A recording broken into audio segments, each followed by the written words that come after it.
Hello दोस्तों, कैसे हैं आप सब लोग। आशा करता हूँ सभी बहुत अच्छे होंगे। मैं आपका दोस्त चेतन शर्मा एक बार फिर से आप सब लोगों का स्वागत करता हूँ अपने इस यूट्यूब चैनल पर जिसका नाम है मैथवर्स। मैथ्स के इस यूनिवर्स में एक बार फिर से मैं आप सब लोगों के साथ जुड़ा हूँ एक इंटरेस्टिंग मैथ्स प्रॉब्लम के साथ। आज की प्रॉब्लम जो है वो चैप्टर सेट से है, जो कि बहुत ही इम्पॉर्टेंट चैप्टर रहता है हमारे लिए मैथमेटिक्स में और काफ़ी इजी भी है। तो पिछले कुछ वीडियोस में हमने सेट के बेसिक्स के बारे में बात किया था। मैंने ये आपसे डिस्कस किया था कि सेट क्या होता है। फिर उसके बाद मैंने उसको लिखने के, उसको रिप्रेजेंट करने के दो तरीक़ों के बारे में बात की थी। तो आज उसी दो तरीक़ों में से किसी एक तरीके के रिलेटेड यहाँ क्वेश्चन है मेरे पास। मुझे दी गई स्टेटमेंट को टेबुलर फॉर्म में लिखना है, जो कि फर्स्ट मेथड है किसी भी सेट को लिखने का। इसे टेबुलर फॉर्म को हम रोस्टर फॉर्म भी बोलते हैं। तो चलिए आज के सवाल की तरफ डिस्कस करते हैं। स्टेटमेंट गिवन कि मुझे दिए गए सेट को एक टेबुलर फॉर्म में लिखना है, जबकि सेट में जो वैल्यूज़ हैं वो है एक्स टाइप के एलिमेंट्स दे रखे हैं। उसमें हर एक एक्स को 2n/n+2 फॉर्म में आप लिख सकते हो, यानी कि इसमें सारे एलिमेंट्स एक्स टाइप के हैं। हर एक एक्स जो है वो 2n/n+2 टाइप का है, जहाँ n जो है वो एक होल नंबर है और साथ ही में उसने एक लिमिटेशन भी दे रखी है, क्योंकि होल नंबर तो एंडलेस होते हैं, infinite whole numbers in this world. तो उसने एक लिमिटेशन दे दी कि n की वैल्यू जो है वो 3 से छोटी है। अब देखिए 3 से छोटी है तो इसमें एक और भी कमाल की चीज़ हमें देखो, हिडन लिमिटेशन दे रखी है कि मैक्सिमम वैल्यू उसने बोल दिया 3 से कम है, पर मिनिमम वैल्यू ऑलरेडी हमें अंडरस्टैंड करनी है कि होल नंबर तो स्टार्ट ही 0 से होते हैं। तो ये छोटी छोटी बातें होती हैं, इनको आपको बिल्कुल अच्छे से समझ लेना होता है। कुछ अनरिटन रूल्स भी होते हैं जिन्हें आपको हमेशा ध्यान रखना है। वो कैसे याद रख पाओगे, जब आपकी उस सब्जेक्ट में नॉलेज होती है। अगर आप होल नंबर्स की डेफिनेशन को समझते हो तो फिर ये इन्फॉर्मेशन आपके पास ऑलरेडी है। तो whole number start with the zero. तो चलिए इस सवाल को सॉल्व करने की कोशिश करते हैं। तो सबसे पहली इन्फॉर्मेशन मेरे पास यहाँ है n के लिए।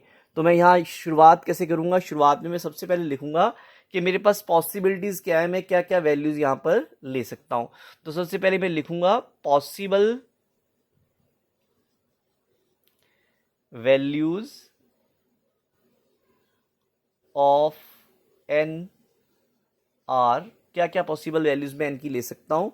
तो n की पॉसिबल वैल्यूज़ मैं लिख सकता हूँ। मेरे पास आएगा 0, फिर आएगा 1 और फिर आएगा 2।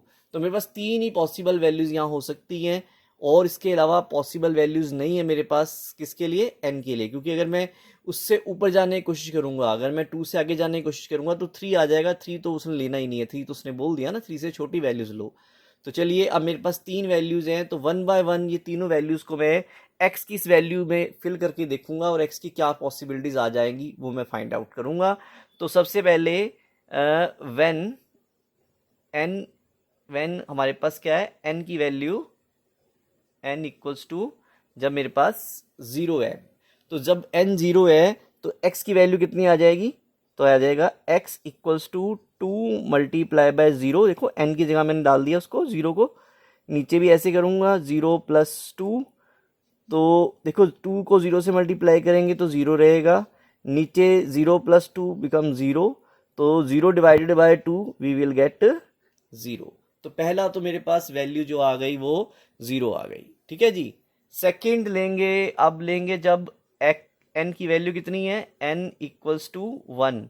जब मेरे पास n की वैल्यू 1 है, जब n की वैल्यू 1 है तो मेरे पास आ जाएगा x इक्वल्स टू, अब जहाँ जहाँ n है, n जहाँ जहाँ था, देखिए n कहाँ था, यहाँ पर, यहाँ 2n था ना, तो 2 × 1 आ जाएगा। यहाँ आ जाएगा नीचे 1 + 2। तो जवाब आ गया जी 2 डिवाइडेड बाय 3। तो मेरा जवाब यहाँ देखिए 2/3 आ गया जब n की वैल्यू 1 थी। अब जैसे ही मैं n की वैल्यू अब क्या डालने वाला हूँ, n की वैल्यू डालने वाला हूँ यहाँ पर 2। n की वैल्यू जैसे ही 2 डालूंगा तो मेरे पास क्या वैल्यूज आ जाएंगी, x equals to 2 multiply with the 2 divided by 1 + 2। ऊपर आ जाएगा 4, नीचे आ जाएगा 2। दोनों को डिवाइड करेंगे, आंसर आ जाएगा 2। तो इस प्रकार से मेरे पास 3 वैल्यूज आ गई हैं जब मैंने तीनों अलग अलग वैल्यूज n की डाली, और ये मेरे पास 3 वैल्यूज आई हैं x की, और x की वैल्यूज ही तो मेरा सेट बनाने वाली थी। तो इससे अब मेरे पास जवाब क्या आने वाला है, यहाँ लिखेंगे हम रिक्वायर्ड सेट। जो मेरा सेट है, रिक्वायर्ड सेट जो है वो मैं निकाल लूँगा। रिक्वायर्ड सेट क्या आ जाएगा, रिक्वायर्ड सेट आ जाएगा मेरे पास, देखिए कर्ली ब्रैकेट यूज़ करेंगे, उसके बीच में एक्स के 3 आंसर जो आ गए हैं वो लिख लेंगे। तो ये मेरे पास एक्स के 3 आंसर्स आ गए हैं और यही मेरा रिक्वायर्ड सेट है।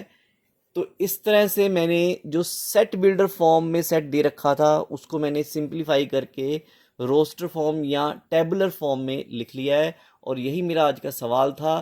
तो मेरे पास क्वेश्चन था जिसमें मुझे एक सेट बिल्डर फॉर्म दे रखा था जिससे मुझे एक टेबुलर फॉर्म बनाना था, और finally I got my tabular form.